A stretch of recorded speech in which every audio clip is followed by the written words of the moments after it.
Bueno, ahí están viendo. Se ve, se ve. Dale. Entonces vamos a hacer el problema 5. Yo creo que puse guía 3, pero no sé si es guía 2. Es de dinámica, que dice que tenemos este sistema donde están estas masas, está la gravedad, nos dan estos datos del coeficiente de roce dinámico y del coeficiente de roce estático, y dicen que inicialmente este sistema está trabado y está en reposo. Cuando se lo destraba, nos preguntan qué relaciones se deben cumplir entre las masas M1 y M2 y los ángulos alfa y beta para que queden en reposo. Entonces, por un lado, estos datos nos están diciendo de que vamos a suponer que esta superficie es la misma y que estos coeficientes de roce están tanto en el contacto entre M2 y la superficie de este triángulo, como en el contacto de M1 y esta superficie, o sea que este triángulo es de cierto material y M1 y M2 son de otro, pero el rozamiento puede estar presente tanto acá como acá con los mismos coeficientes de roce, porque eh, alguien podría decir que no, que en realidad esta superficie es distinta y que el coeficiente de roce acá es distinto que el de acá,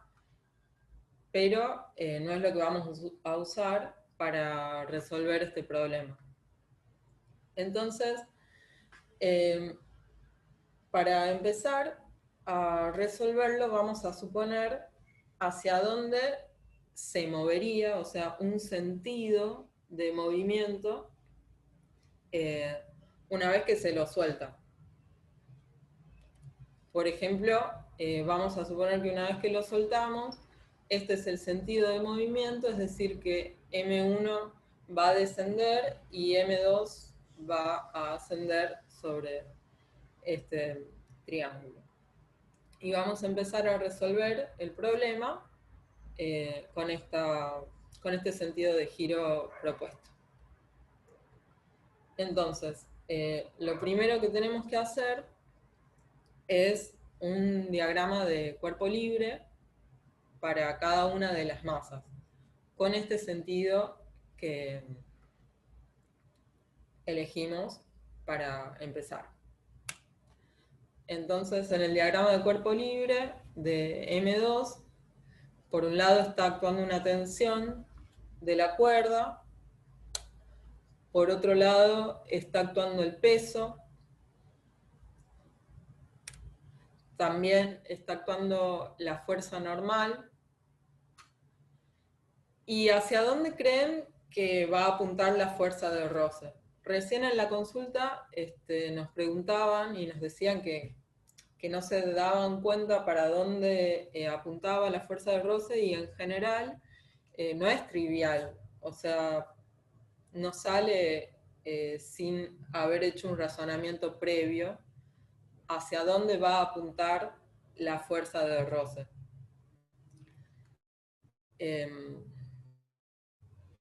Bueno,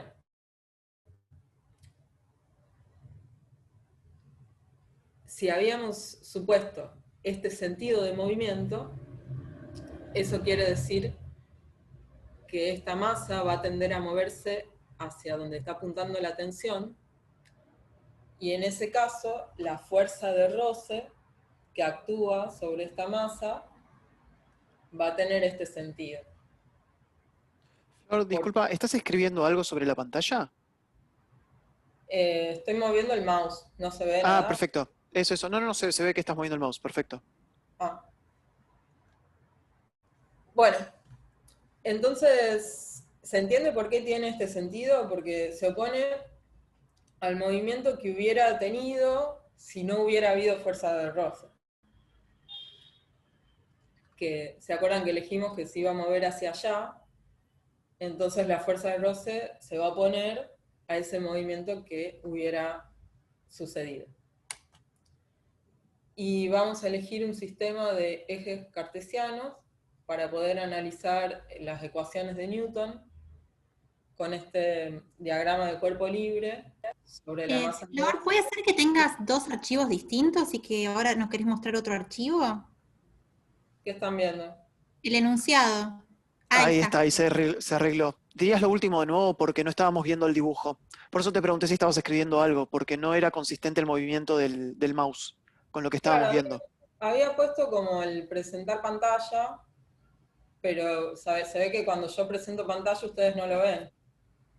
No, lo estamos viendo. Ahora estamos viendo la pantalla donde estás. Ese Claro. DSL de la masa 2. Pero quizás presentaste el DSL. No, este es el primero, ¿no? El primer DSL que presentás.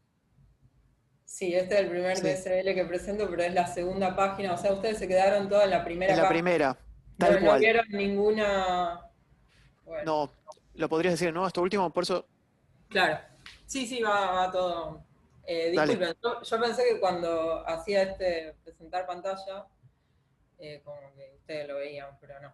Entonces vamos de nuevo. Habíamos elegido este sistema.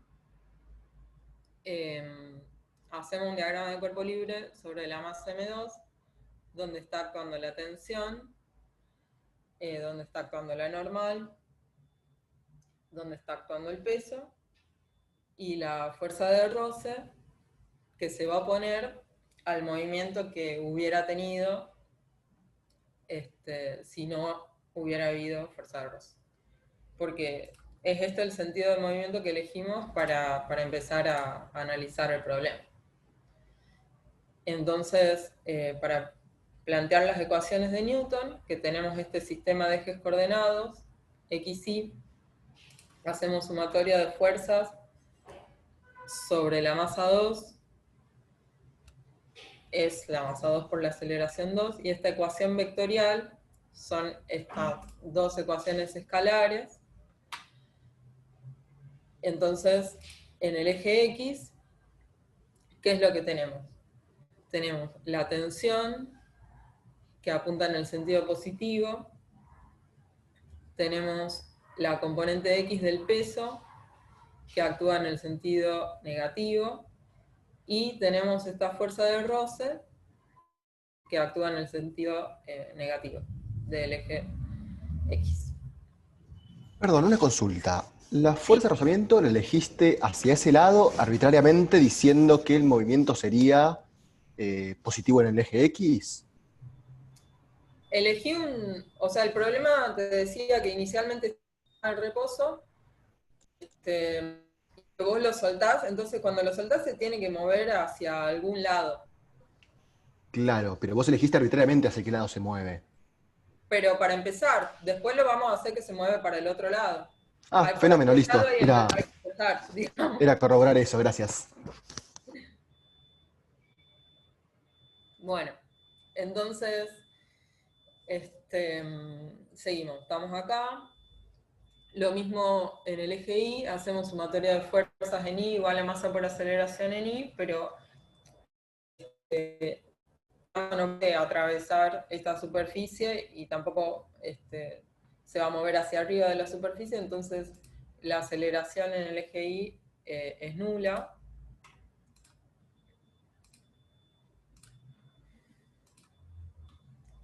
Y vamos a hacer un diagrama de cuerpo libre para la masa 1, teniendo en cuenta el mismo sistema de movimiento.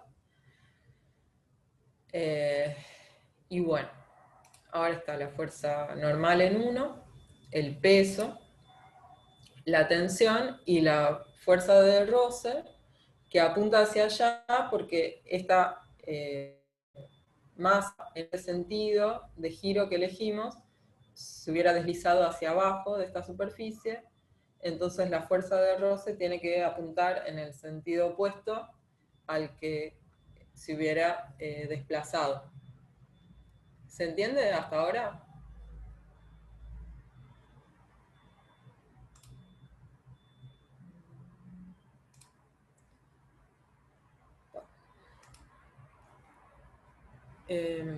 Seguimos planteando Newton para esta masa. Sumatoria de fuerzas igual a masa por aceleración. Esta ecuación vectorial son dos ecuaciones escalares. En el eje X, ahora, fíjense que este sistema de ejes coordenados es diferente al que elegimos antes. Porque es más simple para los cálculos. Es como cuando hacemos el diagrama de cuerpo libre de M1 y hacemos los cálculos para el movimiento de esta masa, elegimos un sistema de ejes coordenados que nos facilite el análisis del movimiento de este cuerpo. Y este sistema cumple con ese objetivo. Entonces, cuando hacemos la sumatoria de fuerzas en X, aparece, ahora la fuerza de roce tiene un sentido negativo,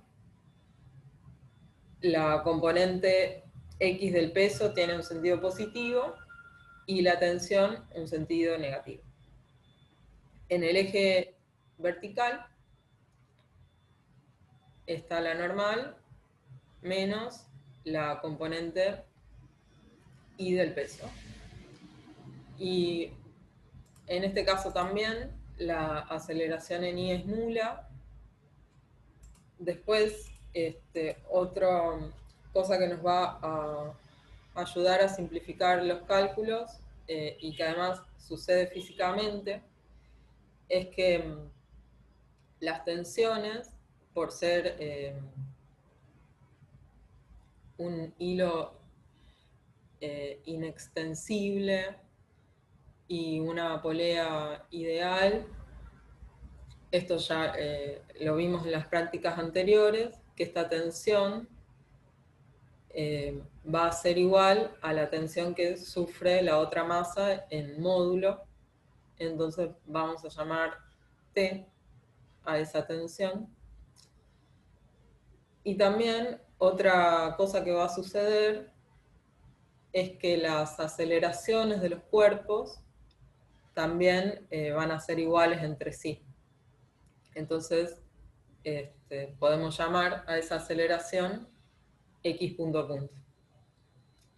¿Alguna duda hasta acá? ¿Llegaron a copiar estas ecuaciones? Las aceleraciones son iguales porque en X porque los cuerpos están enganchados por la soga. Es por eso, porque no lo estamos demostrando, digamos, lo pusimos acá directamente, ¿no? Sí, están enganchados por la soga, que no es cualquier soga. O sea, si fuese, si no fuese ideal, si fuese más como una goma, entonces puede ser que las aceleraciones sean diferentes. Pero Okay. en este caso, suponemos que la soga es inextensible, ¿no? Como si fuese, a ver, no es rígida la soga, pero lo que se mueve un cuerpo para abajo es lo que se mueve el otro hacia arriba. Yo creo que hicimos la deducción de que las aceleraciones, o sea, para una soga eso, ideal, era el módulo punto a punto la misma. Es por eso, si no la hicimos, la vamos a subir al campus. Pero igual una cosita, para mí no está de más si los chicos lo quieren volver a demostrar para cada ejercicio, porque a veces depende de cómo uno toma los ejes. Por ahí a veces las aceleraciones pueden tener signo opuesto, aunque físicamente las dos se muevan a la par, ¿no? Pero podrían tener signo opuesto si uno pone el eje en sentido contrario, no sé si se ve esto que estoy diciendo. Sí, si yo hubiera elegido este eje X que apuntase al otro lado, por ejemplo, tendría que tener más cuidado al escribir esta ecuación, porque no sé si se acuerdan en la anterior, que era el eje X positivo si se movía hacia allá, y acá positivo para acá Entonces, además de tener el mismo módulo, tienen, o sea, el mismo sentido, que se mueven los dos para el mismo lado, en el sentido creciente de el eje X elegido para cada una. Pero si este eje X hubiera apuntado al otro lado, entonces esta ecuación así como está ya no se cumpliría porque tendría un signo positivo para la masa 2, pero un signo negativo para la masa 1 si el eje hubiera apuntado en otro sentido. ¿Se entienden? Puedo hacer, perdón, ahí Justina hizo una pregunta en el chat que me gustaría responder. Pone, o sea que hay que hacer todo el procedimiento en cada ejercicio. No es suficiente poner que es por condiciones de soga o soga ideal, diría. Pueden justificar diciendo simplemente condición de soga ideal o vínculo por soga ideal y poner las cuentas. Pero mi recomendación, mi fuerte recomendación es escriban todas las ecuaciones, porque si ponen simplemente eso y está mal, les consideramos todo mal. En cambio, si escribieron los vínculos bien, la ecuación de vínculo la escribieron bien y después la deducen mal, lo vamos a considerar mejor, vamos a considerar puntos por eso. O sea, a menos que la tengan clarísima, yo les diría, sigan el razonamiento, escriban la ecuación de vínculo y deriven cómo es la relación entre las aceleraciones. Más adelante igual van a ver que si lo hacen un montón de veces, va a ser más sencillo, va a ser más fácil y lo pueden poner de una. También está bien y lo pueden dejar así, pero si está mal, le consideramos todo mal. Te dejo seguir, Flor, perdón. No, está bien. Sí, léanme ustedes las cosas del chat porque Dale, no puedo no verlo mientras hago esto. dale, estoy atento y te leo. Bueno, entonces si llegaron a anotar las ecuaciones de las dos diapositivas anteriores, nos queda este sistema de ecuaciones. Esto era en X1 para la masa 1, esto es en Y1 para la masa 1, esto es en X2 para la masa 2, y esto es en Y2 para la masa 2. Ahora, ¿por qué pongo que la aceleración es 0? Porque nos dicen, bueno, estamos considerando un problema que parte del reposo, entonces, si parte de ser, si está quieto ese sistema, y la consulta, de hecho es la pregunta del ejercicio, ¿va a continuar estando quieto? Bueno, vamos a ver si continúa estando quieto y de qué depende. Pero en un comienzo, o sea, una consideración inicial, para ver las... Porque de hecho la pregunta del problema, vamos a ver bien qué es lo que pregunta. Se traba de modo que está en reposo. Cuando se lo destraba, ¿qué relación se debe cumplir entre las masas y los ángulos para que queden en reposo? Entonces lo que nos está diciendo es ¿qué se debe cumplir para que no se vuelva a mover? O sea, para que la aceleración sea cero, porque si la aceleración es distinta de cero, entonces se va a mover. Y lo que nos está preguntando en este punto, lo que tenemos que responder es, bueno, las relaciones entre las masas y los ángulos para que se quede en reposo, o sea, para que la aceleración, esta x punto punto, se anule. Y ahí, bueno, vamos a poder sacar la respuesta a la pregunta que nos hace el problema. Cuando pongo 0 acá, estas ecuaciones me quedan de esta manera, despejando la fuerza de roce en cada una de ellas. Acá despejé la normal. Y si sumamos estas dos ecuaciones, la tensión se anula y queda esta relación. Y por otro lado, la fuerza del roce estática en este caso, porque en un principio el sistema está quieto y además queremos que continúe quieto, pero eso tenemos que tener en cuenta que estas fuerzas de roce siempre son la estática, esto es estático, menor o igual al mu estático por la normal. O sea, la fuerza de roce estático máximo que puede haber entre el cuerpo 1 y la superficie es el producto del mu estático por la normal 1, y la fuerza de roce estático máximo sobre el cuerpo 2 es mu estático por la normal 2. O sea que cada una de ellas es menor o igual a este producto, pero no lo puede superar. Porque ¿qué pasa si lo supera? ¿Se acuerdan lo que pasa? Que lo vimos en clase.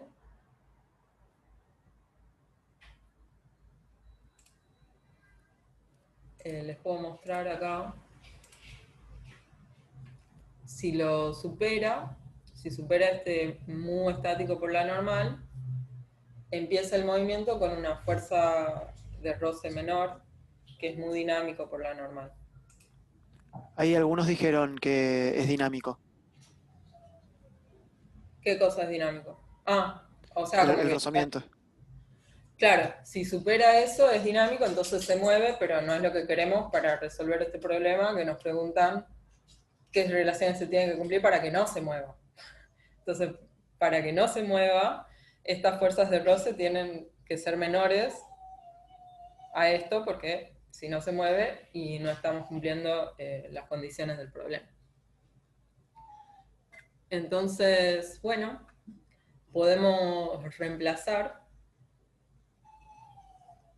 Acá saqué factor común la gravedad, escribí esto está de este lado, y estas dos las sumé teniendo en cuenta esta consideración, ¿no? Menor o igual mu estático por G, y acá reemplacé la normal de acá.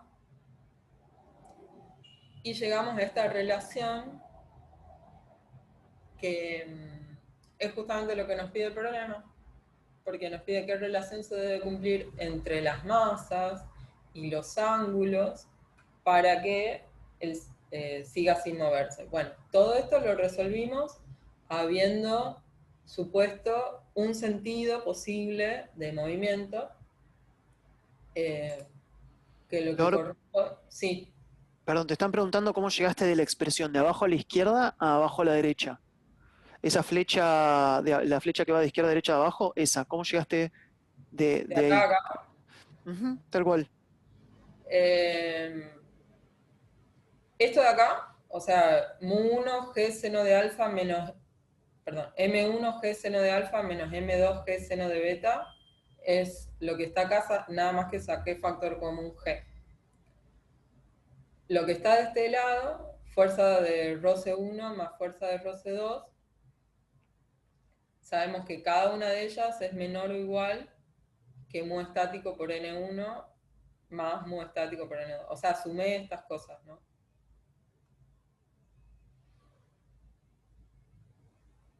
Profe, una pregunta. Sí. ¿Y da lo mismo si lo supones el movimiento de un lado o del otro? Y ya vamos a ver en el próximo slide. No. Ah, está bien. Ah. Pero bueno, en general, claro, hay como que hacer todas las cuentas y ver si te da lo mismo, si no te da lo mismo, y después analizar por qué dio lo mismo, por qué dio diferente. Así que bueno, tenemos que plantear de nuevo las ecuaciones de Newton, pero ahora suponiendo este otro posible sentido de movimiento para este sistema que estaba inicialmente trabado en reposo y lo soltaron. ¿Se acuerdan que primero resolvimos, bueno, hacemos de cuenta que se mueve en el sentido horario? ahora resolvemos haciendo de cuenta que se mueve en el sentido antihorario. ¿Qué es lo que va a cambiar? Bueno, la verdad que en el eje Y no nos va a cambiar nada. Si ustedes comparan, digamos, las ecuaciones que tenían en el eje Y con el otro sentido de giro y con este, van a ver que en Y es lo mismo, pero en X sí hay un cambio, porque se acuerdan que con el otro sentido de giro que habíamos elegido, esta fuerza de roce era opuesta a la tensión. Pero en este caso tienen el mismo signo. Aparecen las dos positivas. Entonces eso ya nos va a cambiar un poquito las cuentas. Voy a pasar al otro diagrama. No. A este. Al otro diagrama de cuerpo libre. Usamos las mismas relaciones que habíamos deducido con la cuerda ideal. Y en este caso, bueno, si se mueve para allá, la fuerza de roce se opone a ese movimiento relativo y tiene un sentido opuesto a la tensión.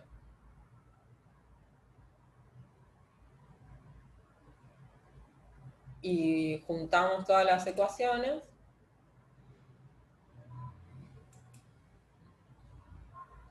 con este otro sentido de giro. Tenemos un sistema de 4 ecuaciones. De nuevo, bueno, suponemos que la aceleración es 0.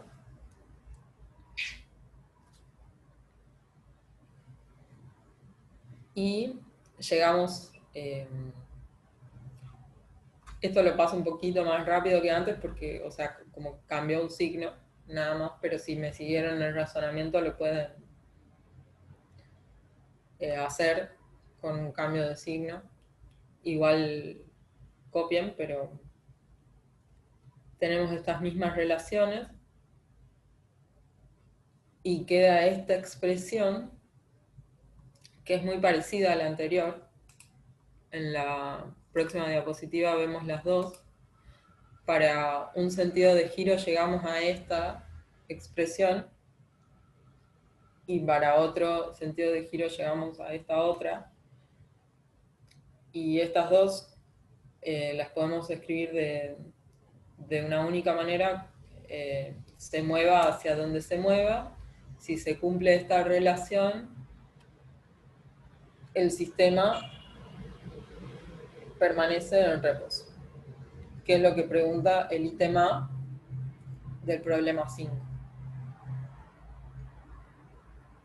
¿Alguna duda hasta acá? Sí, yo, profe, tengo duda, no entiendo. Cuando vos cambiás el sentido, ¿lo único que cambia es la dirección de la fuerza de rozamiento? ¿Qué más cambiaría? ¿Qué otra cosa se te ocurre que podría cambiar? O sea, ¿tiene que cambiar siempre, tiene que quedar contrario a tu fuerza o no? A la tensión, en realidad. Y no me cierres ese razonamiento porque en este caso apuntan al mismo sentido. La fuerza de roce tiene que apuntar en el sentido contrario al movimiento relativo entre dos superficies. Cuando suponemos fíjate este diagrama de cuerpo libre de la masa 2. ¿Sí?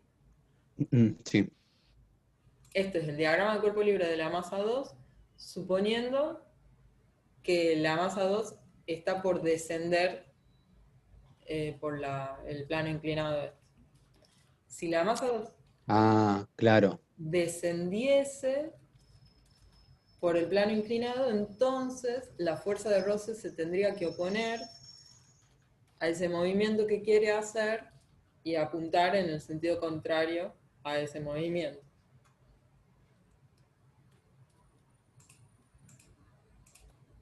¿Puedo hacer una aclaración por las dudas? No de lo que vos dijiste, sino de una pregunta que hizo, no sé cómo se llama el que preguntó. La soga siempre está estirada, que lo anoté en el chat, y la fuerza que la soga hace sobre el objeto va desde el objeto hacia la soga. Con lo cual, en este problema, aunque cambie el sentido de giro, eso no cambia. La soga nunca empuja al objeto, Claro, la soga no empuja al objeto. siempre tira. Bueno, yo me perdí un poquito, le estaba explicando a este chico que le decía la fuerza de Disculpa. roce, no, está bien, diagrama de cuerpo libre de la masa 2. O sea, si se hubiera movido en el sentido horario, la fuerza de roce apunta en este sentido. O sea, si la masa 2 hubiera querido ascender por el plano inclinado, la fuerza de roce se hubiera opuesto a ese movimiento y apuntaría hacia abajo. Y en este otro caso, claro, ¿se entendió? Sí, sí, se entendió. Bueno, eso es lo que tienen que pensar. Yo me da lástima que no hayan andado las animaciones que les quería mostrar, pero la fuerza de roce es la última fuerza que uno dibuja en el diagrama de cuerpo libre. O sea, uno primero dibuja y grafica todas las otras, y la fuerza de roce es la última que pone, pensando lo siguiente: ¿para dónde se movería si no hubiera fuerza de roce? O sea, esta no está.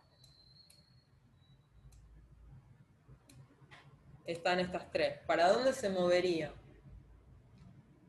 Bueno, elegimos este sentido de movimiento. Entonces se estaría moviendo hacia allá. Estaría descendiendo. Fíjense que este es un diagrama de cuerpo libre de M2. Yo tengo que poner las fuerzas que actúan sobre M2. No me interesan las fuerzas que actúan sobre el plano, no me interesan las fuerzas que actúan sobre la soga, porque no estoy haciendo un diagrama de cuerpo libre de la soga, ni estoy haciendo un diagrama de cuerpo libre del plano. Estoy haciendo un diagrama de cuerpo libre de M2. Me interesan las fuerzas que actúan sobre M2. La normal, la tensión, el peso. M2 se quiere mover hacia allá. ¿Hacia dónde apuntaría la fuerza de roce? Y que se oponga a ese movimiento. ¿Se entiende? Ese es como el razonamiento para encontrar hacia dónde va a apuntar la fuerza de roce, que es la última que van a colocar en el diagrama de cuerpo libre que vayan a realizar del cuerpo en cuestión que quieren analizar. Bueno. Sí, se entendió. En el punto B nos dicen, nos dan ciertos valores. Nos dicen, bueno, fíjate que la masa 1 es 1 kilo, la masa 2 son 2 kilos, el ángulo alfa son 60 grados, el ángulo beta son 30 grados. ¿Se pone en movimiento el sistema? Bueno, tenemos esta relación que sacamos en el punto A, que habíamos dicho que si se cumple esta relación, entonces no se mueve. Y bueno, reemplazamos los valores, la masa 2, seno de beta, la masa 1, seno de alfa, sobre la masa 1, coseno de alfa, más la masa 2 por el coseno de beta, y eso nos da este valor, y este valor, comparado con el coeficiente de roce estático, es menor. Entonces podemos decir que para estos valores de masas y de ángulos, una vez que soltaste, el sistema se queda quieto.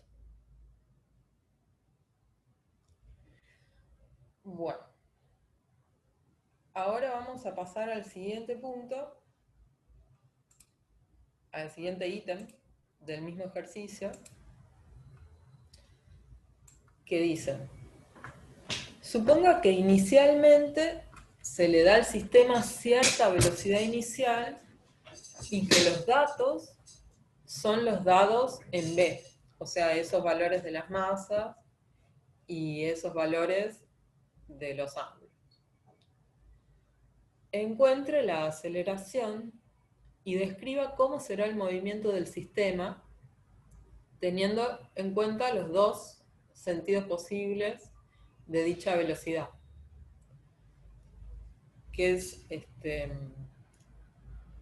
un poco cómo lo veníamos resolviendo, ¿no? O sea, se puede mover en un sentido o se puede mover en el otro sentido. Ahora el C nos dice explícitamente resuelvan para ambos sentidos posibles. Hay una preguntita en el chat de... Sí. ¿de Decime. Lucas? No, que me parece que no le quedó claro si en el ítem B si había movimiento o no en las condiciones de... Bueno. Bueno. En el ítem... Ahí le respondió Justina igual. Bueno. En el chat. La respuesta es que no hay movimiento.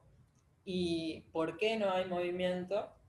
Porque se cumple esta condición que habíamos encontrado en el ítem A, que era la condición para la cual continúa el reposo. ¿Se acuerdan que quería decir que está, o sea, la fuerza de roce en algún valor que es estática todavía, o sea que puede tomar ese valor y el sistema permanece en reposo.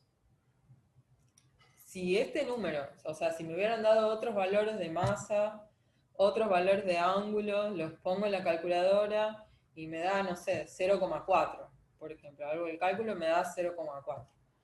Entonces digo, che, pero esta relación no se cumple. Es mentira que 0,4 es menor o igual que 0,3. Si no se cumple, ¿qué quería decir? Que se movía, porque todo este planteo y esta ecuación llegamos de suponer que no se mueve. Entonces, si hubiéramos llegado a un absurdo, nos está diciendo que sí se va a mover. Pero como no llegamos a un absurdo, llegamos a algo que sí tiene sentido. Es verdad que 0,06 es menor que 0,3. Por eso no se pone en movimiento. No sé si se me entendió de esta manera. Sí, profe, ya entendí, gracias. Ok.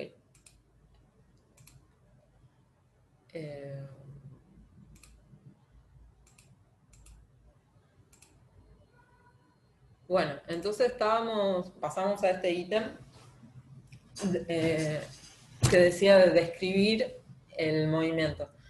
Bueno, ahora, ¿qué es lo que va a cambiar? Si ya aparece una velocidad, ya la fuerza de roce que ya está actuando, ya no es más la fuerza de roce estática, sino que es una fuerza de roce dinámica, porque nos dicen aparece una velocidad, entonces hay movimiento.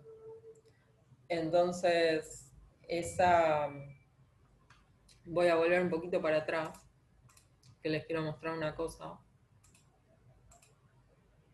Estos menores o iguales valen cuando la fuerza de roce es estática.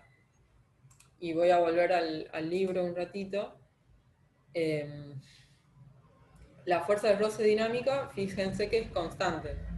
Es muy dinámico por la normal.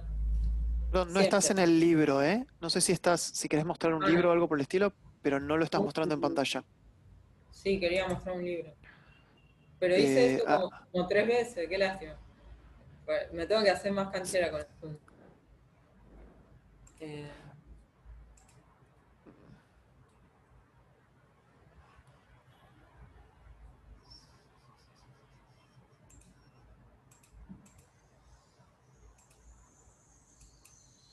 ¿Ahí ven el libro?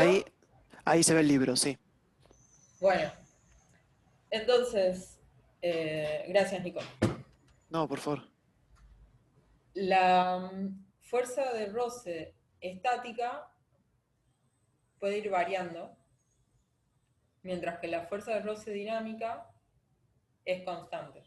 Era eso lo que les quería mostrar nada más. Entonces, ahora voy a volver al otro.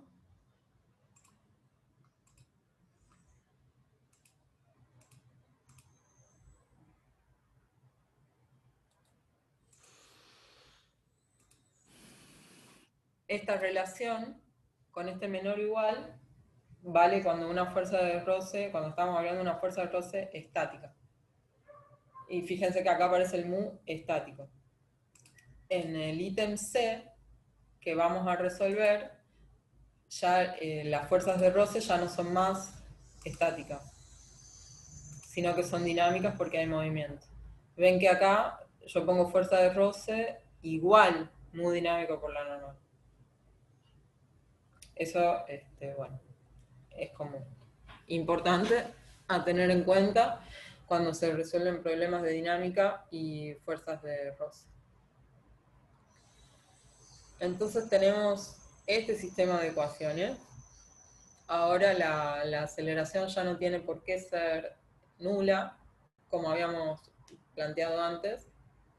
De hecho es una incógnita, porque el problema nos dice describa el movimiento, y para describir el movimiento en realidad tendríamos que despejar esa aceleración, y bueno, si sucede que nos da cero, bueno, sucede que nos da cero, pero hay que ver cuánto da.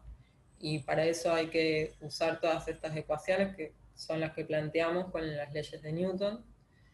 Estas 5 y 6 en particular son conocidas, estos valores son conocidos porque el mu dinámico es un dato del problema, y las normales salen de plantear las ecuaciones de Newton en el eje vertical, en el eje perpendicular al plano inclinado. Si no se me entiende algo, por favor me avisan. Entonces, si sumamos la primera y la tercera ecuación, de nuevo eliminamos la tensión y llegamos a esta expresión de donde podemos despejar la aceleración, reemplazar con los valores, que se acuerdan que el ítem C decía que supongamos que los valores son los mismos del ítem B, o sea que conocemos la masa 1, conocemos la masa 2, conocemos alfa, conocemos beta, y conocemos mu dinámico, conocemos todo. Entonces podemos reemplazar y encontrar un valor para la aceleración, que nos da en este sentido, ¿no? Dice la aceleración es menos 2,26 metros sobre segundo cuadrado. Usé la gravedad 9,8 metros sobre segundo cuadrado. Fíjense que acá toda esta expresión no tiene unidades, porque tengo arriba kilogramos, abajo kilogramos, y la gravedad es una aceleración, está en metros sobre segundo cuadrado. Entonces, ¿cómo sería la cuestión? Habíamos supuesto una velocidad en este sentido, ¿no? En este sentido de giro positivo hacia allá, y una aceleración que apunta en sentido opuesto a esta velocidad. Así que acá usamos un poco de cinemática, y conociendo esta aceleración, x punto a punto, podemos integrar para ver cómo varía la velocidad. Y acá nos da que, o sea, se empieza a mover hacia allá, tiene esta aceleración, esto en algún momento esto se hace cero. ¿No? B0 tiene un valor que no conocemos, algo X cantidad de metros sobre segundo. Con esta aceleración negativa va a ir disminuyendo esta velocidad hasta que en algún momento se hace cero, y eso quiere decir que se queda quieto. Pero nosotros ya hicimos los cálculos para saber si se queda quieto, si se vuelve a mover. Y eso dependía de qué cosa. Dependía, bueno, de los ángulos, dependía de las masas y dependía del coeficiente de roce estático, o sea, que depende de las superficies, digamos, del plano inclinado o de los planos inclinados y de las masas. Y con esas relaciones habíamos visto que una vez que se quedaba quieto, se queda quieto. Entonces, la descripción del movimiento del sistema se puede hacer así, o sea, y también se puede hacer un gráfico de la velocidad en función del tiempo, diciendo, bueno, empieza en un valor y decrece hasta que se anula y a medida que avanza el tiempo sigue siendo nula. Quiere decir, se queda quieto, en el reposo.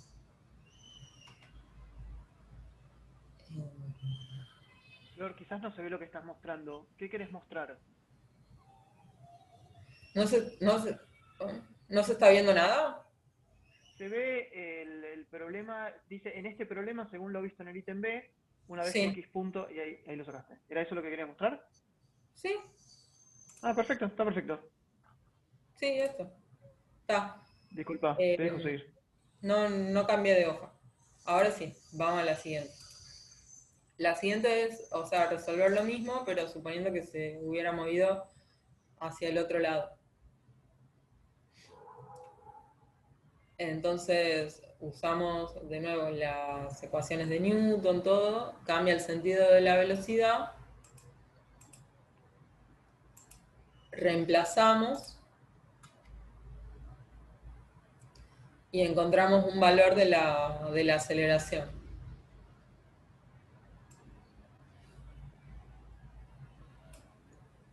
Que en este caso es diferente. O sea, si el sentido de giro hubiera sido este, o sea, si la velocidad inicial hubiera tenido este sentido, entonces la aceleración también hubiera sido opuesta, pero con un valor diferente. Y obtenemos esta expresión para la variación de la velocidad en función del tiempo.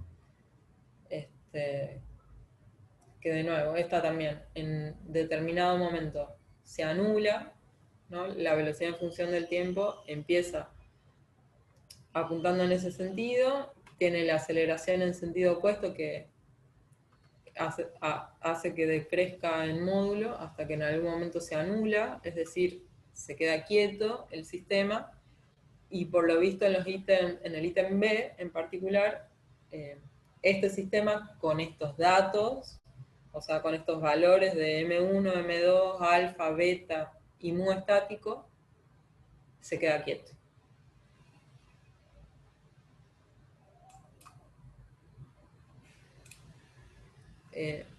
¿Alguna pregunta hasta acá?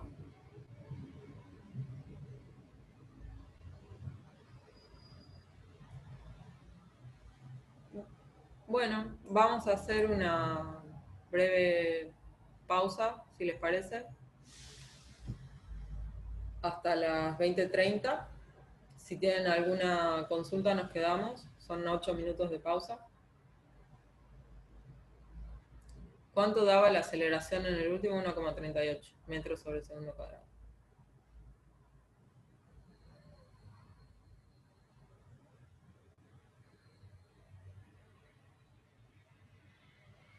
¿Hacemos hasta y media, 2 breakout rooms? ¿O prefieren, si tienen una consulta, la respondemos para todos?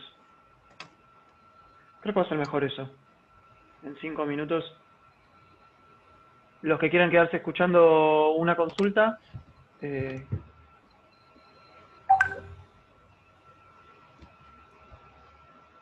Si no, nos vemos 20:30.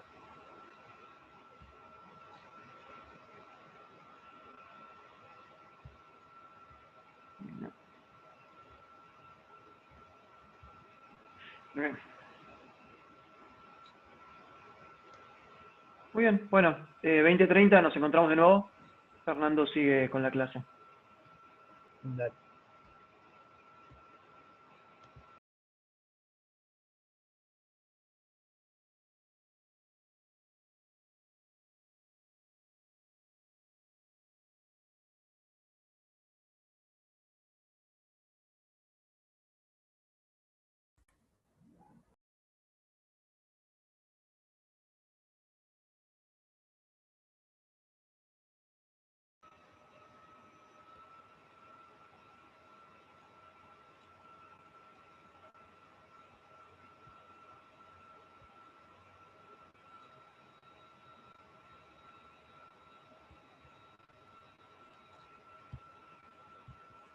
Bueno, Nico, ¿arrancamos?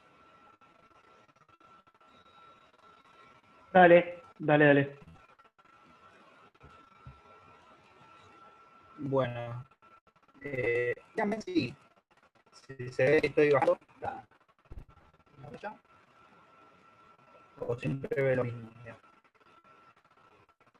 Se escucha un poco entrecortado. Ok. A ver si.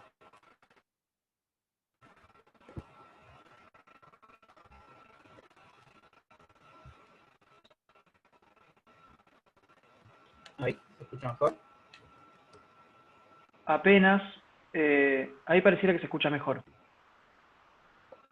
Ok. Bueno, cualquier cosa que no se entienda, dígame. Bueno, me presento, yo soy Fernando, estoy haciendo el doctorado en física, y mi tema de investigación no tiene nada que ver con poleas ni planos inclinados. Lo que yo estudio es la vocación de personas. Estudio cómo hacer que las personas escapen lo más rápido posible de un lugar. Y eso hago mediante simulaciones.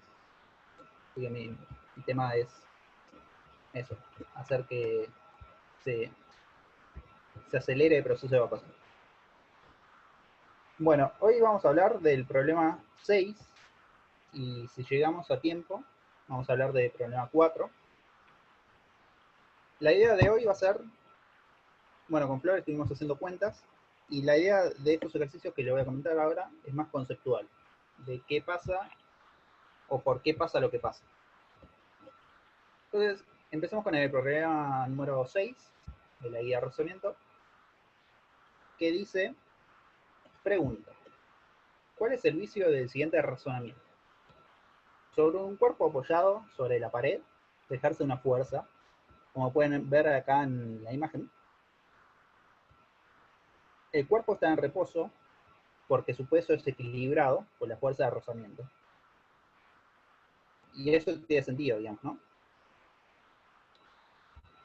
Como la fuerza de rozamiento es proporcional a la normal, podemos conseguir que el cuerpo ascienda aumentando el valor de la fuerza.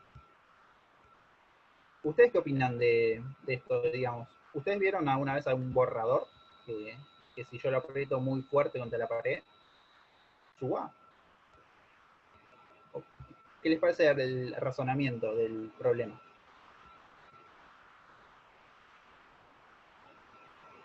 ¿Podés leer bien el chat? Si querés te lo leo. Sí, ahí se ve que estoy leyendo el chat al costado. Ahí lo abrí. No aparece. Ah, ok. Bueno, igual lo estoy leyendo, así que te tengo. Perfecto, dale, te dejo. Recién me enteré, me dijo mi director que le comenté el problema que iba a dar, y me dijo que había un profesor que le decía que sí, que si hacía demasiada fuerza subía el borrador. Pero bueno. Entonces, la primera vez que leí el... Claro, Vicente, está bien lo que decís. Antes de comenzar con el problema, les quiero contar qué me pasó cuando leí este problema, porque el razonamiento, digamos, tiene sentido, pero a la vez no tiene sentido. Y yo cursé una materia que es una materia optativa, que se llama estadística, que es ya más a finales de la carrera. Y el profesor nos contó una anécdota, que él va a las agencias de lotería para preguntar cuáles son los números calientes. Hay ciertos números, que por ejemplo se juega la lotería, y hay números que no salen durante años. Es obra del azar, ¿no? Entonces, el razonamiento que hace mucha gente, que está bien, digamos, es, si yo al final de los tiempos, digamos, todos los números tienen que salir la misma cantidad de veces. No puede ser que el número 1 salga más veces que el número 100. Entonces, hay gente que va a las agencias de lotería a buscar esos números, que se llaman números calientes, y apuesta a esos números que hace años que no salen, porque dicen, bueno, no salen como al final del tiempo se tienen que poner todos, tienen que salir la misma cantidad de veces, en un momento van a salir esos números.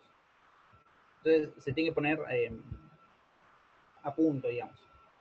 Entonces, ese razonamiento tiene sentido. Y a la vez no tiene sentido, porque es obra del azar, cómo salen los números.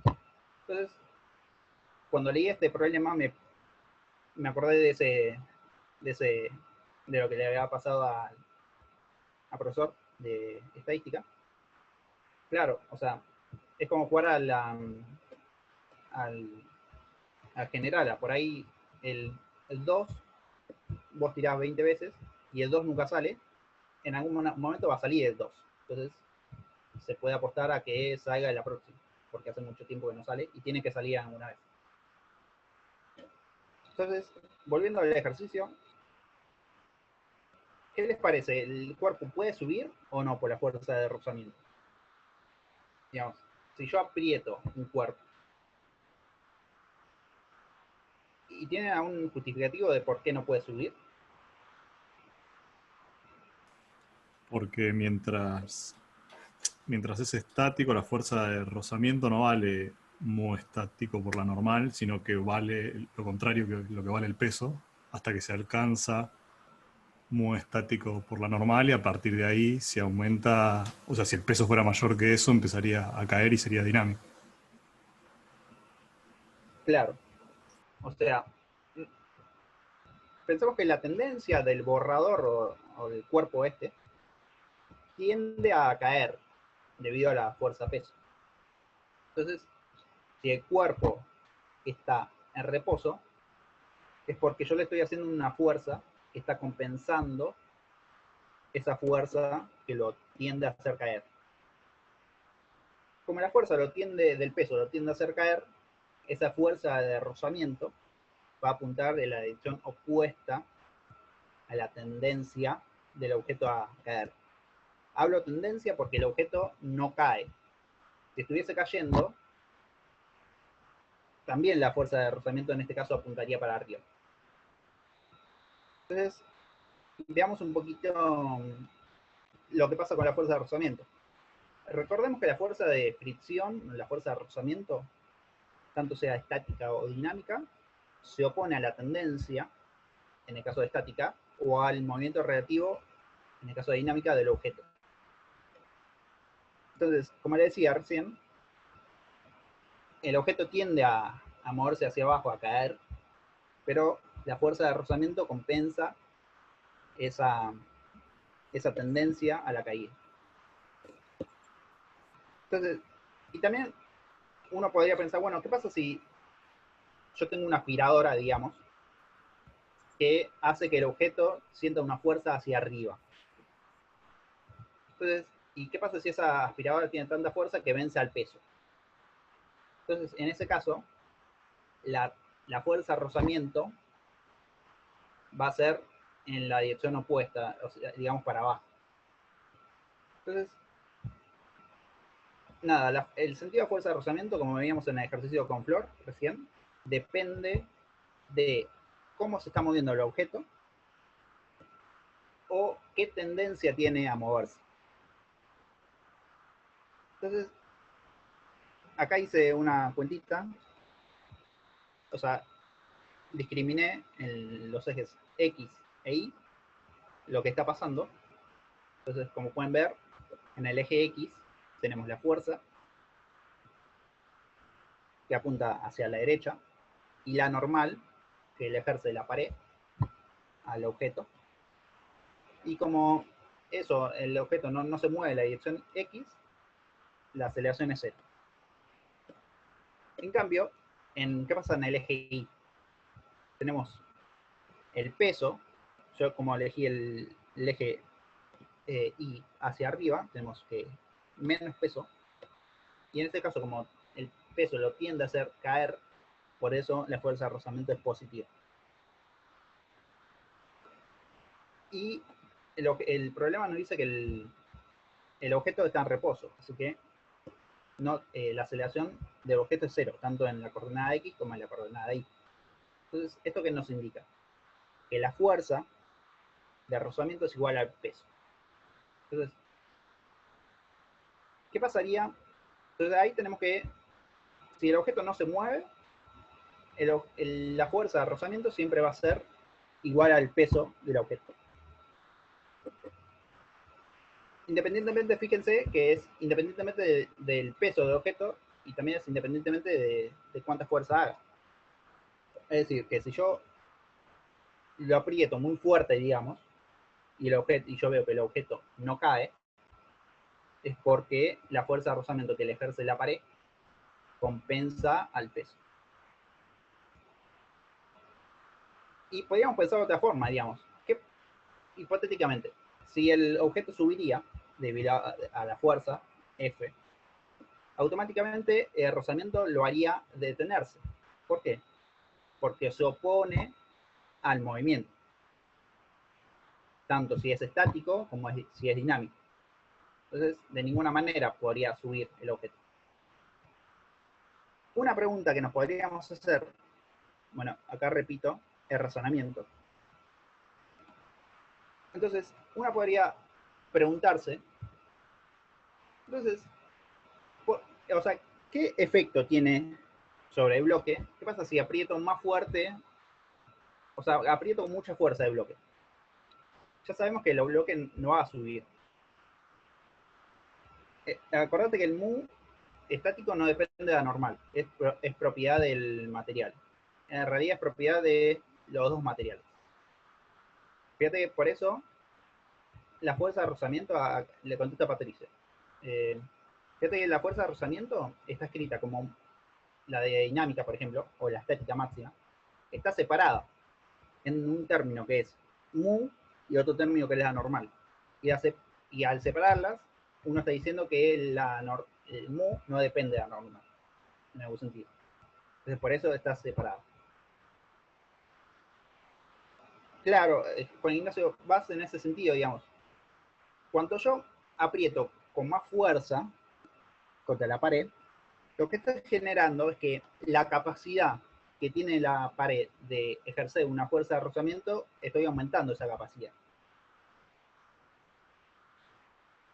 Es decir, que yo puedo aumentar todo lo que quiera esa capacidad de la fuerza de rozamiento. Es decir, como estoy subiendo la vara a la fuerza que yo debería hacer para empezar a mover. Fíjense que, digamos, ¿por qué pasa eso? Porque cuando yo aprieto con más fuerza, aumento la normal, ¿no? Entonces, volvamos acá, ¿no? Si el objeto no se mueve, es porque la fuerza es igual a la normal. Entonces, ¿qué pasa? La fuerza de rozamiento estática va a ser, en el mejor de los casos, digamos, va a ser igual a mu estático por la normal. Entonces, cuando yo aprieto con mucha fuerza, lo que estoy haciendo es aumentar la vara de cuánta fuerza máxima tengo que hacer para que se empiece a mover. Entonces, ese es el resultado, digamos. Por más que apriete muy fuerte el objeto, nunca va a subir. Si yo lo veo quieto, es porque la fuerza de rozamiento es igual al peso, independientemente de con cuánta fuerza lo apriete. Entonces, no sé si hasta ahora hay alguna pregunta. ¿O se entendió el razonamiento? Entonces piensen siempre que la fuerza de rozamiento siempre se opone al movimiento. Entonces, nunca va a ir a favor para que se mueva el objeto, ¿no? Siempre va a conspirar, digamos, de alguna forma, en contra del movimiento. El vicio del razonamiento es que no tiene en cuenta que la fuerza de rozamiento es opuesta a la tendencia de movimiento. Ese es el vicio. De que vos no podés, o sea, siempre que tengas una fuerza, va a impedir que el objeto se mueva. Digo, si uno tiene una fuerza de rozamiento, esa fuerza de rozamiento va en contra del posible movimiento del objeto. Entonces, nunca con la fuerza de rozamiento vas a poder desplazar, digamos, de alguna forma, un cuerpo. A ver. Entonces, bueno, y está piola esto de que uno cuanto más fuerza aprieta un objeto contra la pared, más sube la vara, digamos. Entonces, si uno viene al problema y ejerce una fuerza externa, digamos, una F' hacia abajo, o sea, de abajo hacia arriba, esa fuerza la va a tener que hacer tan intensa como tanto yo apriete al objeto contra la pared. Entonces, si yo aprieto muy fuerte contra la pared, voy a tener que hacer mucha más fuerza para vencer el rozamiento estático y ponerlo en movimiento. Es por esto que le decía que como te aumenta la normal la fuerza, hay que hacer muchísima fuerza para poder cambiar el estado de movimiento del objeto. Y como queda servido, digamos, el problema, me puse y quiero que juntos lo resolvamos. O sea, el objeto naturalmente va a tender a caer. Entonces, piensen, si yo no hago ninguna fuerza, el objeto va a caer. Si yo hago una fuerza muy liviana, aunque tenga rozamiento contra la pared, el cuerpo va a caer, porque esa fuerza no va a lograr compensar el peso. Entonces, las ecuaciones, o sea, la pregunta que uno podría hacerse es, ¿qué fuerza tengo que hacer para evitar que el bloque caiga? Entonces, si yo hago una fuerza muy, o sea, casi nada de fuerza, el bloque va a caer. Entonces, y si yo hago una fuerza muy intensa, voy a lograr que la fuerza de rozamiento compense al peso. Pero acuérdense que nunca va a vencer al peso. Entonces, bueno, veamos lo que dicen las ecuaciones. De nuevo, tenemos que la fuerza, según estos ejes, ¿no? Tenemos que la fuerza, que es positiva, según estos ejes, menos la normal es igual a 0, porque el objeto no se mueve en la dirección X. Entonces esto implica que la fuerza es igual a la normal. Además, ¿qué pasa en el eje Y? Bueno, de nuevo, como el objeto tiende a caer, la fuerza de rozamiento es positiva según este eje de coordenadas. Y es igual a la masa por aceleración, más precisamente la aceleración es igual al 0, porque estamos preguntando qué fuerza tengo que hacer para que el bloque no caiga. Entonces no quiero que se mueva el bloque. Entonces por eso es 0 la aceleración. Y me sale que la fuerza de rozamiento es igual al peso, como antes, ¿no? Porque yo, al ver al objeto que está en reposo, la fuerza de rozamiento es igual al peso, independientemente de la fuerza que F que yo haga. Pero tenemos estas condiciones. Acordémonos que la fuerza de rozamiento estática es menor o igual a mu por la normal.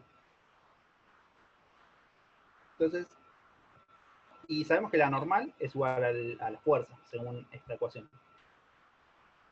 ¿Y cuánto vale la fuerza de rozamiento estática? Bueno, sabemos que la fuerza de rozamiento estática, ¿no?, es igual al peso del objeto. Sí, es igual al peso del objeto.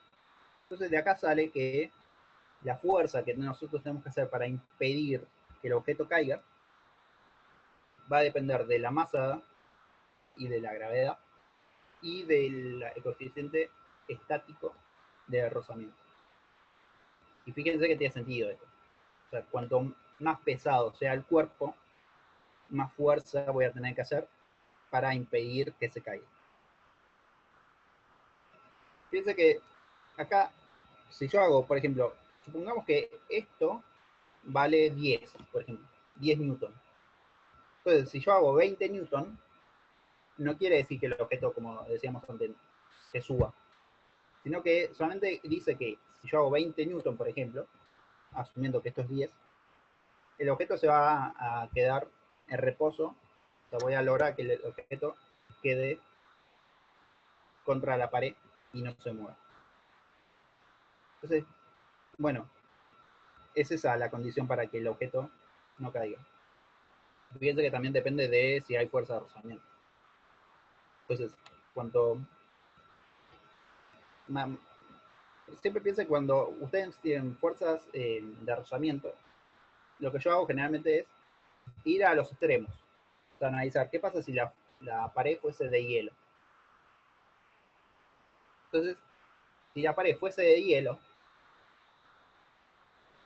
bueno, ustedes ya lo saben, ¿no? El hielo casi no tiene rozamiento, digamos, por eso uno que si tira un objeto a través de hielo, por eso sigue su vida, digamos, y nunca para. Es porque la fuerza de rozamiento de hielo es muy chica, es decir, que el mu estático es muy pequeño. Entonces, si la pared fuese de hielo, ¿qué dice esta ecuación? Que la fuerza que yo debería hacer es gigantesca. Y tiene sentido. En cambio, si la pared fuese de ladrillo, por ejemplo, que tiene un mu estático muy alto, pensé que la fuerza que yo debería hacer es menor, porque ya me ayuda el material. Entonces, bueno, no sé si quedaron preguntas de esto. Si fui claro.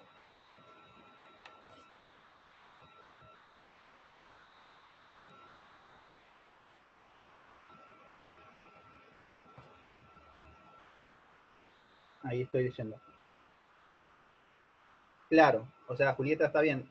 Fíjate que la fuerza que yo tengo que hacer es inversamente proporcional, ¿no? al mu. Tiene sentido, ¿no? Porque si el mu es muy chiquito, piensa que el mu es qué capacidad tiene el objeto de detener, digamos, qué capacidad tiene el material de impedir el movimiento.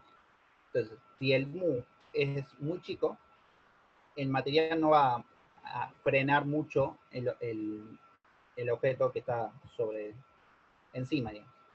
En cambio, si el mu es muy grande, va a tener tendencia a frenar todo objeto que esté apoyado. Entonces, por eso, cuando ustedes resuelvan los ejercicios, piensen a mí me gusta pensar en eso, digamos. ¿Qué pasa si el mu es chico? Chico digo, cercano a cero, pensando en una pared de hielo. Y fíjense si el resultado tiene sentido. Esa es siempre tienen que pensar en eso. A mí, por lo menos a mí me sirve. Bueno, si no hay ninguna pregunta, paso al otro ejercicio.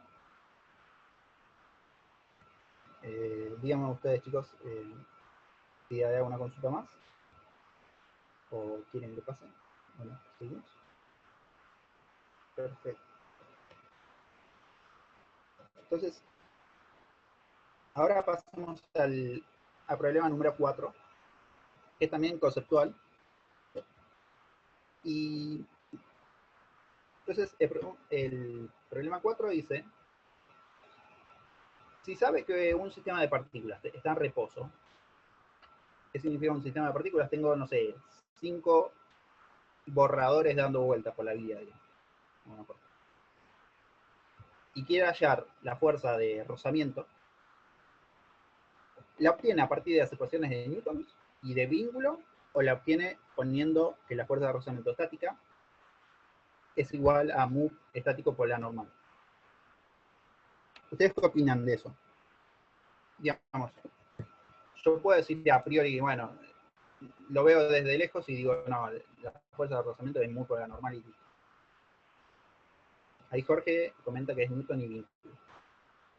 ¿Alguno más se anima a decir qué le parece? Ahí estoy diciendo. Claro. Entonces, ¿sabes lo que decís? El valor de mu con la normal es el máximo valor de la fuerza de rozamiento. Entonces, veamos un poquito, vayamos del caso más simple al caso más complicado. Entonces, empecemos pensando en que tenemos, bueno, este dibujito lo saqué del libro Resnick y Holiday. No me acuerdo cuál es la página, Pero hay un capítulo de fuerza de rozamiento. Tomo 1, porque el tomo 2 es electricidad y magnetismo. Y el tomo tiene que ver el tomo 1.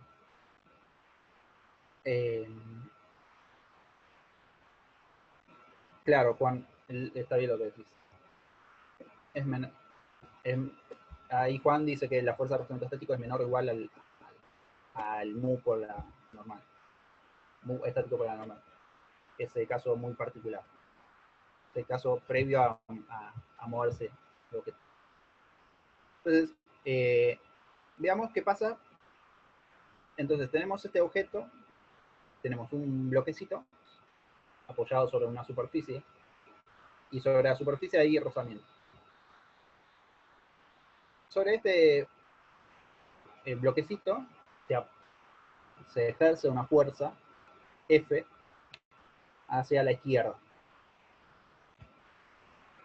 Entonces, imaginemos primero que no hay rozamiento con el piso. Entonces, al aplicar una fuerza, como yo no tengo ningún impedimento al movimiento, si yo le aplico una fuerza, el bloque, si está en reposo, se empezará a mover, o si estaba en movimiento, está moviendo con una cierta velocidad, lo voy a acelerar. Y el objeto no se va a detener nunca. ¿Por qué? Porque no hay ninguna fuerza, estamos asumiendo que no hay procedimiento, no hay ninguna fuerza que impida el movimiento. Entonces, el bloquecito este se va a seguir moviendo hasta el infinito. Salvo que yo aplique una fuerza en contra, digamos. Si yo aplico F de derecha a izquierda, y yo aplico una fuerza, otra fuerza de izquierda a derecha, puede ser que lo frene. Otra característica que tiene este movimiento es que, bueno, el bloque se va a acelerar mientras mantenga la fuerza aplicada, ¿no? Porque, ¿qué dice Newton? Que si yo aplico una fuerza, esa fuerza va a generar una aceleración sobre el objeto. Y si yo no tengo ninguna fuerza más aplicada, esa aceleración va a ser proporcional a la fuerza aplicada. Entonces, si yo aplico una fuerza constante, por ejemplo 10 newton, el objeto siempre se va a acelerar lo mismo. ¿Y cuánto se va a acelerar? La aceleración va a ser igual a la fuerza sobre la masa.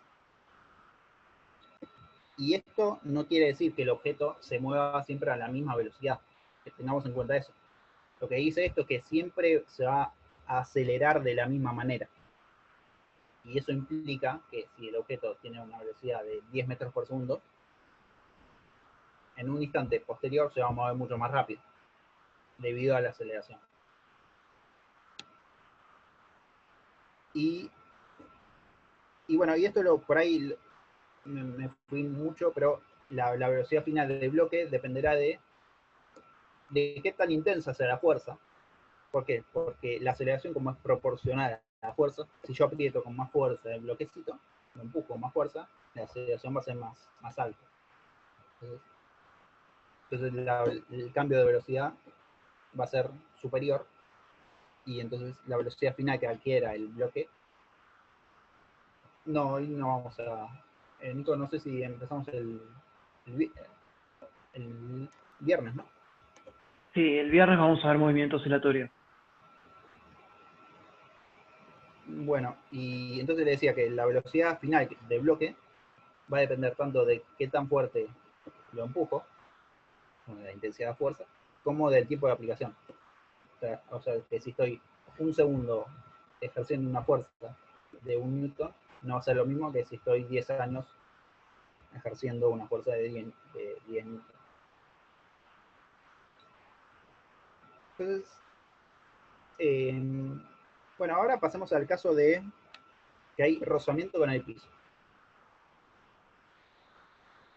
Y bueno, tenemos la misma situación, ¿no? Se le toma en el diagrama la fuerza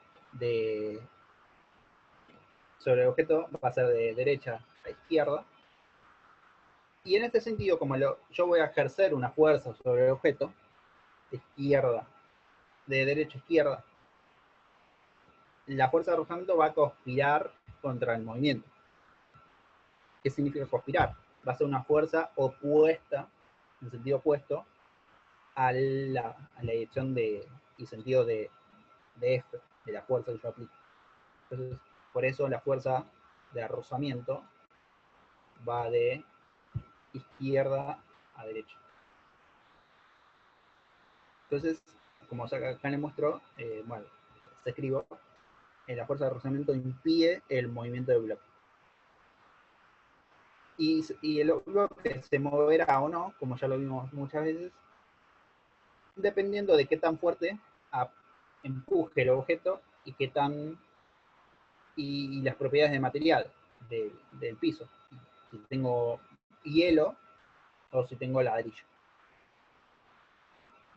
Y entonces, y también, bueno, y justamente va a depender del peso del bloque. Cuanto más pesado sea el bloque, más difícil va a ser que yo lo pueda mover. Entonces, de nuevo, volvemos a lo que sabemos, las ecuaciones de Newton. Con este eje de coordenadas, ¿qué tenemos? La fuerza en X va a ser la fuerza de rozamiento, que como dijimos, que como la fuerza que yo aplico de derecha a izquierda, y según este eje de coordenadas va a ser negativa, y la fuerza de rozamiento va a ser positiva, va a generar una cierta aceleración. Que todavía no sabemos qué aceleración va a generar, porque no sabemos cuánto vale la fuerza de rozamiento ni la fuerza que yo aplique. Entonces, en principio, lo que solo podemos decir, y acá quiero que presten atención, es que la fuerza de rozamiento va a ser igual a la masa por la aceleración del objeto, más la fuerza. Eso es lo único que podemos decir a priori. O sea, no podemos decir, bueno, vale mu por la normal, o vale 18, o vale 70 newton. Solamente podemos decir que va a valer masa por la aceleración en la coordenada X, más la fuerza. Y en la coordenada Y, lo que tenemos es lo mismo que antes. Tenemos la normal, que según este eje de coordenadas es positiva, ¿no? Y tenemos el peso, que es negativo. Pero como en esta coordenada no se mueve, la fuerza resultante en la coordenada Y va a ser 0. Y entonces, como decía, es lo único que podemos decir a priori de la fuerza de rozamiento.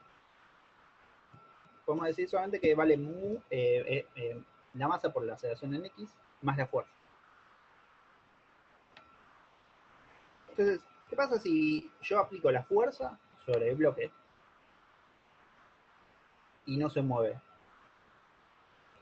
Entonces, en ese caso, la aceleración va a ser 0. Y entonces eso implica que, bueno, me voy a decir, ¿no? Que al no moverse el objeto, la fuerza de rozamiento va a ser estática. Y entonces, como la aceleración del objeto es 0, la fuerza de rozamiento es igual a la fuerza aplicada. Es lo que veíamos antes con el borrador.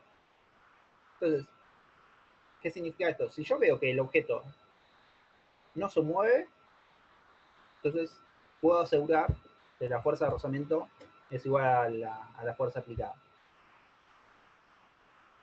Y entonces puedo decir eso, digamos, que si no se mueve, si yo aplico 10 newton y no se mueve, entonces la fuerza de rozamiento vale 10 newton. Si yo aplico 1.000.000 de newtons y el objeto no se mueve, la fuerza de rozamiento vale 1.000.000 de newtons. Entonces, viendo de lejos el problema, digamos el objeto, puedo decir que la fuerza de rozamiento es igual a la fuerza aplicada si el objeto no se mueve. En cambio, si el objeto yo veo que se mueve, ahí ya pasamos a tener un rozamiento dinámico. Y entonces, lo que podemos decir es, teniendo en cuenta esta ecuación, es que la fuerza de rozamiento va a ser la masa por la aceleración que adquiera el objeto, sumada a la fuerza. Pero vimos a lo largo del curso que también con la fuerza de rozamiento dinámico es mucho más fácil todo, porque sabemos que no tiene ese problema, entre comillas, de que es menor a o igual a la normal. Digamos que la fuerza de rozamiento es muy dinámico por la normal. Entonces, si nosotros observamos que el objeto se mueve, entonces podemos decir, bueno, yo sé que la fuerza de rozamiento va a ser muy dinámico por la normal, o la masa por la aceleración en X más la fuerza. Obviamente estas dos fuerzas, o sea, estos dos valores tienen que ser iguales, ¿no? Entonces, volviendo a la pregunta, entonces, yo a priori no puedo decir nada de la fuerza de rozamiento, salvo que yo sepa el estado de movimiento del objeto. Si yo sé que el objeto no se mueve para nada y le aplico una fuerza, la fuerza de rozamiento va a ser la fuerza igual a la fuerza aplicada. ¿Por qué digo que si yo le aplico una fuerza? Porque puede ser que el objeto no se mueva y no le esté aplicando ninguna fuerza. Entonces ahí la fuerza de rozamiento va a ser 0, ¿no? En cambio, si yo veo que el objeto se mueve, puedo decir, bueno, la fuerza de rozamiento vale muy dinámico por la normal, que va a ser igual a este choque, ¿no? La masa por la aceleración en X más la fuerza. Entonces, a priori yo no puedo decir la fuerza de rozamiento estático vale mu estático por la normal. Y un dato que me parece que es importante remarcar es que piense que esto no depende de la normal. Que si yo veo que el objeto es muy pesado pero no se mueve, no importa cuán pesado sea. La fuerza de rozamiento va a ser igual a la fuerza que yo aplico.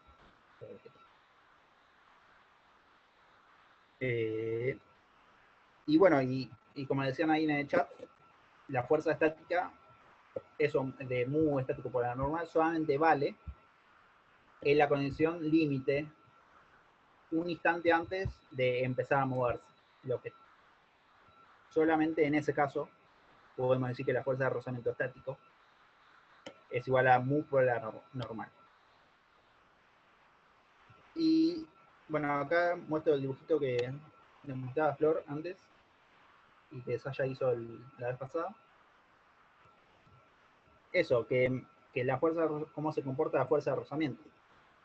Yo empiezo a apretar un objeto, a empujar un objeto, y la fuerza de rozamiento va a ir aumentando hasta un cierto valor, que ese valor va a ser igual a mu estático por la normal. Y si logro que se empiece a mover, esa fuerza de rozamiento va a ser menor. Recuerden que siempre mu dinámico es menor al mu estático. Entonces, a priori, creo que se llevan de esto del ejercicio, que es, a priori, la fuerza de rozamiento no la conocemos. Depende del estado de movimiento del objeto. Y no podemos decir que vale mu estático por la normal ni nada de eso. Tenemos que ver cómo está el objeto, el estado de movimiento del objeto. No sé si tienen alguna pregunta.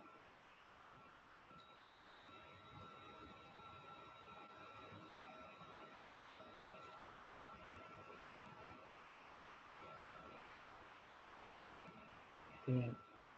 Nico, no sé si querés que... había preparado el ejercicio 7, pero, o sea, doy tips, digamos, no me pongo... Dale, perfecto. 15-20 minutos de eso sería ideal. Genial. ¿Crees que llegás en 15-20? Sí, o sea, son tips, digamos, no pongo a hacer las cuentas.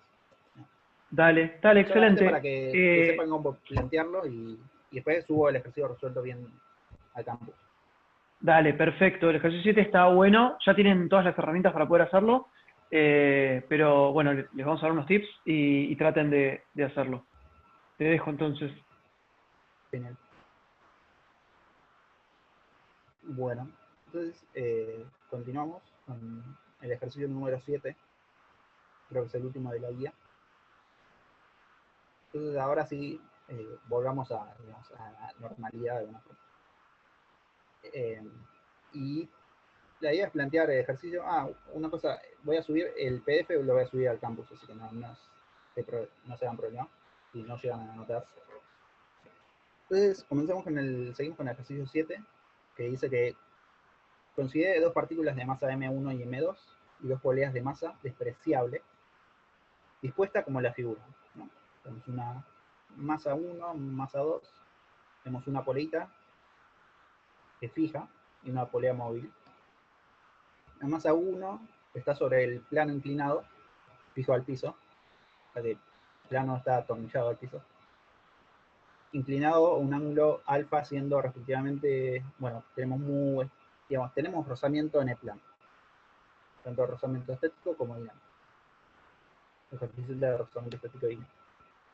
Los hilos 1 y 2 son inextensibles, como siempre, y de masa despreciable, y el hilo 2 está atado al piso en el punto P.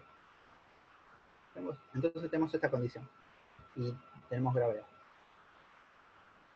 Bueno, entonces dice en el primer ítem, dibuje M1 y M2, y las poleas por separado indiquen las fuerzas que actúen sobre cada uno. Plantee las ecuaciones de Newton y de vínculo. Entonces, ya al verlo, digamos, ya sabemos ya hicimos 20 veces, ¿no? De qué fuerzas y cómo actúan esas fuerzas sobre los distintos objetos. Entonces, empezamos con el diagrama de cuerpo libre. Entonces, sobre el objeto, el bloquecito de M1, ¿qué tenemos? Como hay gravedad, tenemos peso. Entonces, tenemos el peso del bloquecito 1. Tenemos la normal que yo voy a llamar normal A, yo la pude haber llamado normal 1. Y después tenemos la tensión de la soga y el hilo, que impide que el cuerpo se caiga. Y bueno, por ahora no veamos esto. Y el otro bloquecito, el bloque 2, bueno, tiene el peso y tiene la tensión, una fuerza hacia arriba que va a ser igual a la tensión de la soga.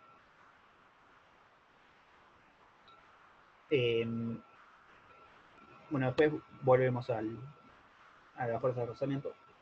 Y también tenemos las poleitas. Tenemos una polea, la polea 1. Yo la llamo polea 1 a esta polea. Y polea 2 a esta polea.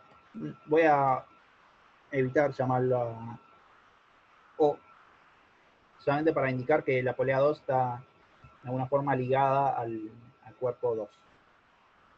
Entonces, sobre la polea 1 actúa la tensión de la soga en este sentido, y por otro lado actúa la tensión de la soga también en este sentido. Siempre cuando planteen esto, piensen qué problema si el punto P está clavado en el piso. Entonces es un punto fijo.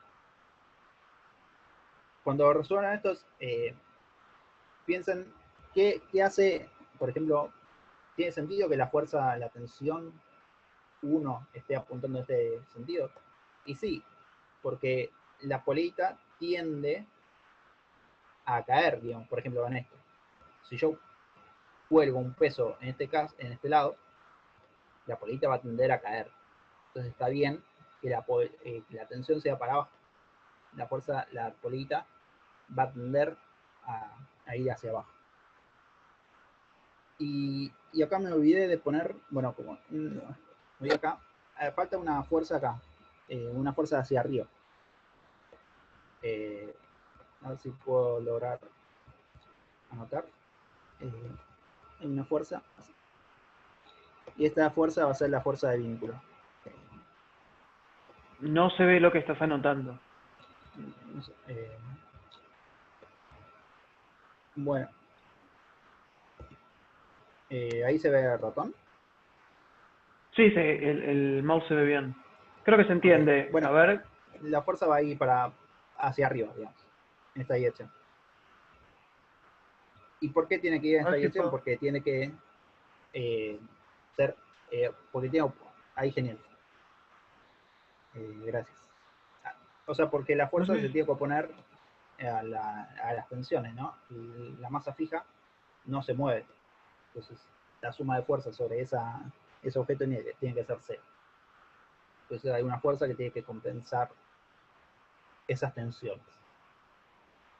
Y sobre la polita número 2, de nuevo, la polita número 2 quiere caer de una forma, debido al peso M2.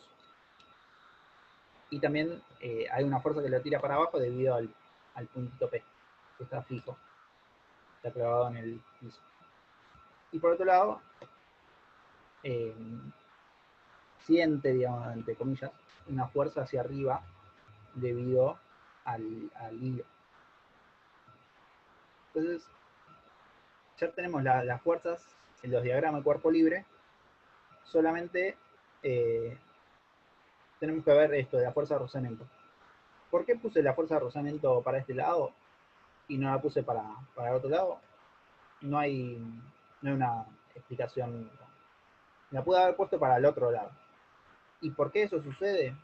Porque yo no estoy porque yo estoy asumiendo que el objeto, pensemos, si yo pongo que la fuerza de rozamiento está dirigida en este sentido, entonces estoy pensando que el objeto está subiendo. Pero también puedo estar pensando que el objeto está cayendo, porque es muy pesado. Entonces, en ese caso, la fuerza de rozamiento iría en sentido contrario, digamos, hacia arriba. Eso lo vamos a ver después en el ítem C. Pero bueno, acá pueden plantear que la fuerza de rozamiento va para abajo o para arriba. Y estaría bueno que digan, bueno, estoy asumiendo que el objeto está cayendo. Y entonces, o está subiendo. Entonces, por eso planteo que la fuerza de rozamiento tiene ese sentido. Pero recordemos que a priori no sabemos hacia dónde apunta. Pero bueno, sabemos que hay fuerza de rozamiento. ¿Y cuál es la...? A ver si puedo borrar. Ahí censuré al que había dibujado. Y bueno, entonces pasamos a la ecuación de vínculo. Tenemos que los hilos son inextensibles y las poleitas no tienen masa. Bueno, un comentario que me olvidé decir es que estoy asumiendo que esta tensión es igual a esta tensión y esta tensión es igual a esta tensión, y es por lo que hablamos antes con Nico, que al ser las poleas tener masa expresiva y los hilos no tienen masa, son inextensibles, las tensiones son iguales en todo punto del hilo, y por eso estoy planteando que las tensiones, la misma tensión. Uno podría plantear que T1', por ejemplo. Y lo mismo sucede en este caso, sobre la polita 2. Y bueno, entonces, como les decía, vayamos a las ecuaciones de vínculo. Entonces, tenemos que, voy a llamar soguita o hilo número 1, a que está unido a la masa 1. Y bueno, entonces, ¿qué sabemos? Que el hilo es de extensión y no se puede contraer ni estirar, es inextensible. Entonces, la longitud del hilo número 1 va a ser igual. Acá siempre, para esto, tienen que plantear un sistema de coordenadas, y siempre traten, a mí me gusta, digamos, pensar en estos tramitos, o sea, que sean positivos, digamos, o sea, que la cuenta que voy a hacer tenga resultado positivo. ¿Qué estoy diciendo con esto? Que este trámite de hilo va a ser igual a la posición X de la polea 1 menos la posición de la masa 1. Por eso estoy diciendo que este trámite es positivo. Porque según este sistema de coordenadas, este resultado va a ser positivo. Y lo mismo para este tramito. Teniendo en cuenta este eje coordenado, entonces voy a decir que este tramito, este de acá, vale la posición I de la poleita número 1 menos la coordenada I de la poleita número 2. Llamamos esta poleita número 2. Y lo mismo sucede con el hilo número 2. El hilo número 2 va a ser este tramito y este tramito. Acá me estoy olvidando de este tramito de hilo que está metido en la poleita. Pero ya habíamos visto que cuando uno deriva, al ser constante ese tramito, la derivada primera y segunda y infinita, digamos, de cero. Entonces, al término de aceleración no contribuye para nada. Y entonces, con la soguita número 2, tenemos, de nuevo, hacemos final menos inicial. Y siempre conviene que el final sea mayor al inicial. Entonces, por eso estoy diciendo que I de la poleita número 2 menos I de P va más I de la poleita número 2 menos la posición, la coordenada I del bloquecito M2. Y fíjense que de nuevo estos trámites siempre son positivos.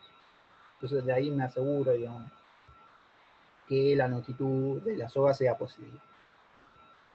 Y bueno, como hacemos siempre, derivamos para obtener las aceleraciones.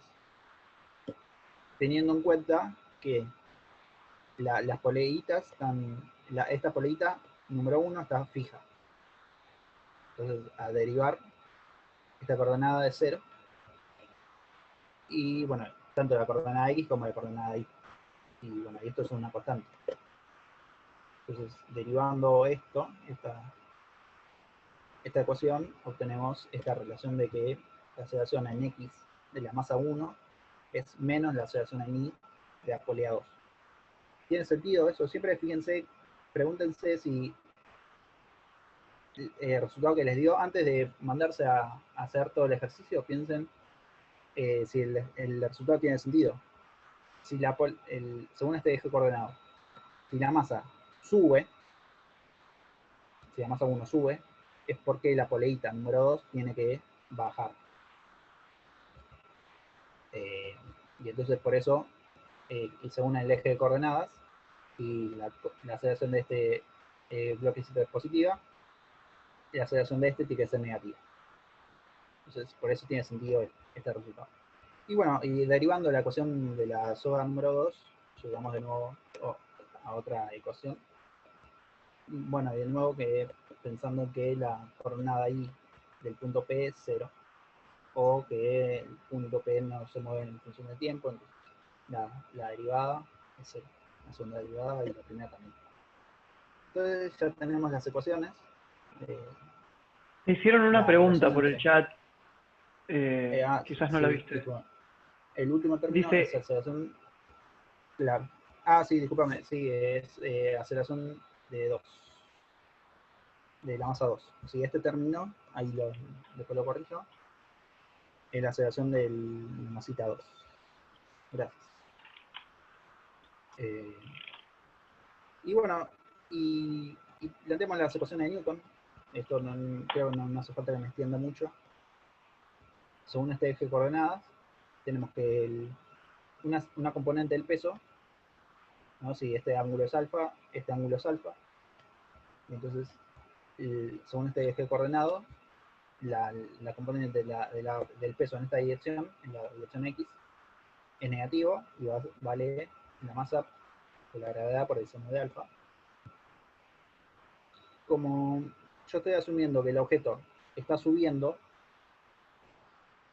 puedo haber supuesto que el objeto está bajando. Entonces por eso la fuerza de rozamiento la hago negativa. Y bueno, y la tensión de la soga es positiva, ¿no?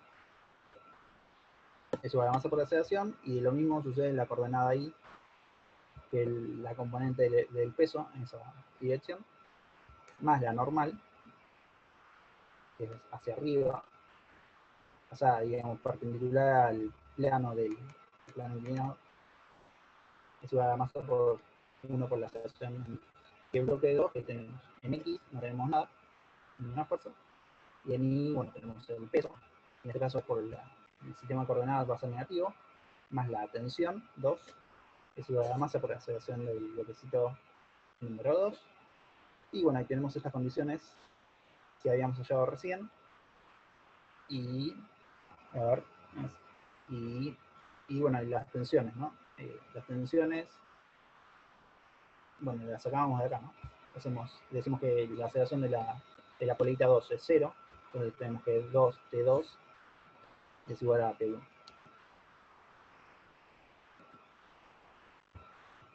O bueno, menos T2. Menos 2T2 es igual a T1. Y bueno, ya con eso ya tenemos planteado el problema.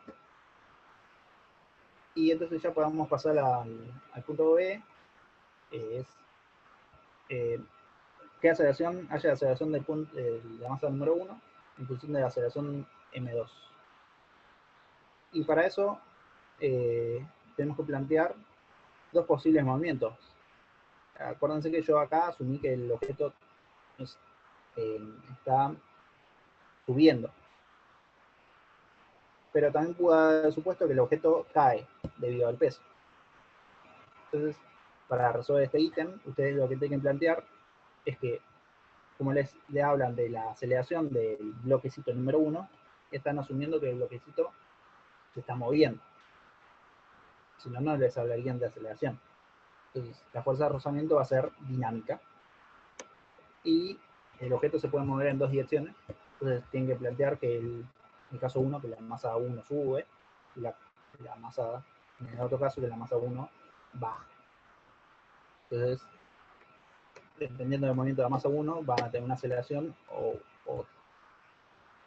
Y, bueno, el punto C dice que sistemas, bueno, influye en su resultado el hecho que los hilos sean inextensibles. Y sí, digamos, ¿no? Porque con eso hallamos las condiciones sobre las aceleraciones del objeto. Si no fuesen inextensibles, habría otras aceleraciones en el medio. Y, bueno, no me quiero detener, porque ya creo que me estoy pasando. Bueno, y veamos el punto C rapidito. El sistema se halla en reposo. O sea, que ni el bloquecito 1 ni el bloquecito 2 se mueven. Encuentre, si querés, dentro de este rango, plantea cómo resolver ese y cerramos. Igual vamos a subir el PDF al campus. Ok. Bueno, y entonces lo que decía es que si el sistema se halla en reposo, encuentre dentro de qué valores debe estar M2. Y bueno, los posibles movimientos de una masita de la otra van a ser opuestos. El objeto M1 cae o sube. Entonces, si el objeto es muy liviano, el objeto, por ejemplo, número 1, muy liviano, el objeto va a subir. Y si es muy pesado, el objeto va a bajar. ¿Y de qué depende que sea muy pesado o muy liviano? Es de acuerdo a todas las fuerzas que intervienen en el sistema. Entonces, lo que tienen que plantear en este caso es que el posible movimiento de los objetos. Que la masa 1 es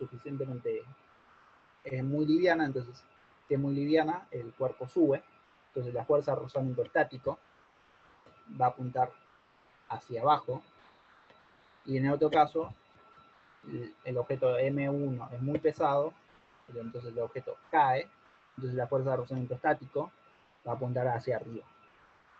Entonces, y ahí tienen los dos límites, los dos rangos de la masa 1 o la masa 2, digamos, porque están relacionados. Nada, tiene que plantear eso. Duda que tengan, son bienvenidos. Y creo que con esto ya terminamos. El punto D es fácil. No van a tener problemas. No sé si quedó alguna duda y si no, bueno, pasamos a las consultas.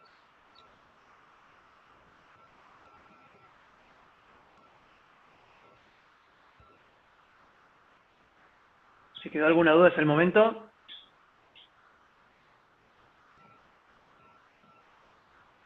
Ok, muy bien. Bueno, genial.